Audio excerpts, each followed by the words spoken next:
صاحبزادہ صاحب آپ کی طرف آ رہا ہوں.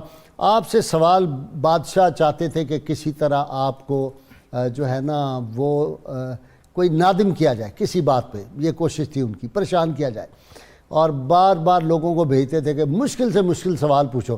تو یحییٰ بن اقسم کو بھی بھیجا کہ آپ ذرا، وہ بہت بڑے عالم تھے، بھیجا، انہوں نے سوال پوچھے، آپ نے کہا یہ تو سوال ناقص ہے میاں، اس کے تو ابھی اور جزیات ہیں. پھر اس سوال کو کیا تو وہ پریشان ہو گیا. جی مامون کے حوالے سے یہ بات تاریخ میں لکھی ہے، امام جلال الدین سیوطی نے بھی لکھی کہ عباسی خلفاء میں یہ وہ شخص ہے جو اہل بیت کرام خاص طور پہ اولاد علی کا سب سے زیادہ اکرام کرتا ہے. یہی خواہش تھی اس کی امام علی رضا کے بارے میں. پھر جس وقت ان کے بعد امام محمد تقی سے ملاقات ہوئی تو وہی خواہش اس کو پھر عود کر آئی، واپس آئی کہ میں ان کے لیے خلافت پیش کروں. اور اس نے سب سے پہلے عباسیوں سے اس بات کا اظہار کیا کہ میں اپنی بیٹی کا نکاح جو ہے وہ حضرت امام محمد تقی سے کرنا چاہتا ہوں. عباسیوں نے اختلاف کیا، انہوں نے کہا کہ تمہیں کیا بات ہے، تم آل علی پر بہت زیادہ مہربان ہو. تو اس نے کہا کہ ان کے فضل کی وجہ سے، ان کے کمال کی وجہ سے اگر تم اس پر یقین نہیں کرتے تو مجلس عام منعقد کرتے ہیں، میں امام محمد تقی کو بلاتا ہوں، تم جس کو چاہو بلا لو، تم بات کرو ان کے ساتھ، اگر ان کا علم و فضل تم پر ظاہر ہو جائے تو پھر بات کرنا، میں ٹھیک ہوں کہ نہیں. یحییٰ بن اقسم کو بلایا گیا، مجلس عام منعقد ہوئی، حضرت امام محمد تقی آئے اور سوالات اس نے کیے یحییٰ نے. آپ نے تسلی بخش جواب دیے. جب بات ختم ہو گئی تو مامون نے کہا حضرت امام محمد تقی سے، شاباش دی، پیار کیا، شفقت کی، اور پھر ساتھ کہنے لگا کہ اگر آپ بھی کوئی سوال کرنا چاہتے ہیں تو کر لیں، اب یہ جوانی بھلی کی عمر ہے، تھوڑی عمر ہے آپ کی. تو آپ اس میں فرماتے ہیں ہاں مجھے ایک سوال ہے، یحییٰ اگر اس کا جواب دے دے تو بڑا اچھا ہوگا. وہ یہ، یحییٰ بتاؤ تم ایسے شخص کے بارے میں کہ صبح کے وقت دن چڑھتے ہوئے ایک شخص کی نظر پڑتی ہے کسی عورت پر، وہ عورت اس کے لیے حلال نہیں تھی، دیکھنا اس کی طرف حلال نہیں تھا، لیکن جیسے ہی دن پورا چڑھ گیا تو اب وہ عورت اس کے لیے حلال ہو گئی.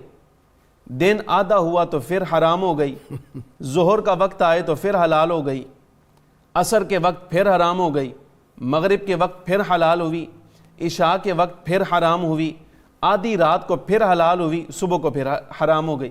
بتاؤ یہ کون سی عورت ہے؟ تو یحییٰ کہتا ہے کہ میری زندگی گزر گئی، جواب اس کا کیا دوں گا، یہ تو سوال ہی پہلی مرتبہ میں نے سنا ہے. تو آپ نے کہا کہ اگر تم چاہتے ہو تو میں اس کا جواب دے دیتا ہوں. فرمایا اس سے مراد ایسا شخص ہے کہ دن چڑھتے جس کی نظر پڑے کسی اجنبی باندی پر، لونڈی پر، چونکہ وہ اجنبی ہے اس کے لیے دیکھنی حلال نہیں، لیکن اس کے بعد جب دن پورا چڑھ آتا ہے تو یہ بندہ اس کو خرید لیتا ہے، اب چونکہ اس کی ملک ہے تو اس کے لیے حلال ہو گئی شرعی اصول کے مطابق. اچھا اس کے بعد اس نے جب آدھا دن ہوا، نصف النہار کا وقت آیا، اس نے اس خاتون کو آزاد کر دیا. تو آزاد خاتون چونکہ بغیر نکاح کے بندے کے لیے حلال نہیں، اب اس پر حرام ہے. ظہر کے وقت اس نے اس کے ساتھ نکاح کر لیا، حلال ہو گئی. عصر کے وقت اس نے اس کے ساتھ زہار کر لیا، پھر حرام ہو گئی. مغرب کے وقت کفارہ ادا کیا تو حلال ہو گئی.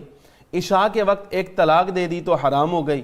پھر اس کے بعد آدھی رات کو رجوع کیا تو حلال ہو گئی. فرمایا اس سے مراد وہ شخص ہے. جس وقت آپ نے یہ جواب دیا تو اس وقت حاضرین مجلس جو ہیں وہ انگشت بدنداں تھے، حیران تھے. پھر مامون نے کہا بتاؤ کیا اب تم اس فضیلت کا اعتراف کرتے ہو کہ اب بھی ان کے بارے میں پوچھو گے کہ میں ان کے بارے میں صحیح ہوں کہ نہیں؟ تو عباسی پھر اس بات پر خاموش ہوئے اور اسی مجلس میں پورے خاندان کے سامنے اور مجلس عامہ کے سامنے مامون نے اپنی بیٹی ام فضل کا رشتہ اور تعلق جو ہے وہ حضرت امام محمد تقی کو پیش کیا اور کہا کہ آپ نکاح کرتے ہیں. آپ نے خطبہ نکاح اپنا خود پڑھا اور اس پر وہ رشتہ قبول کیا، وہیں نکاح ہوا. اور مامون نے اسی مجلس کے اندر بے شمار تحائف لوگوں کو ان کی منازل اور رتبے کے مطابق تقسیم کیے. اب اس پہ اور بہت ساری چیزیں قابل غور ہیں. امام محمد تقی رضی اللہ تعالی عنہ علم میں اپنے آبا کے وارث ہیں. خطیب بغدادی رحمۃ اللہ علیہ لکھتے ہیں کہ آپ کی روایات میں یہ بات آتی ہے، اپنے آبائے کرام کی سند سے روایت لیتے ہیں، اور اس سند کی خاصیت یہ ہوتی ہے، حضرت امام احمد ابن حنبل رضی اللہ تعالیٰ عنہ نے فرمایا تھا امام علی رضا کے بارے میں ہی، جس وقت آپ نے حدیث پاک بیان کی تھی اپنی سند کے ساتھ 20,000 بندے کے سامنے، تو فرمایا تھا امام احمد ابن حنبل نے اس سند کی برکت اتنی ہے کہ اس میں سب اہل بیت کے نام آتے ہیں. اگر کوئی بندہ دیوانہ ہو، پاگل ہو، مجنون ہو جائے تو اس پر اگر یہ سند پڑھی جائے، اہل بیت کے نام پڑھے جائیں تو وہ ٹھیک ہو جائے گا، اس کو شفا ملے گی. آپ اسی سند کے ساتھ روایت لیتے ہیں. جی پیر صاحب.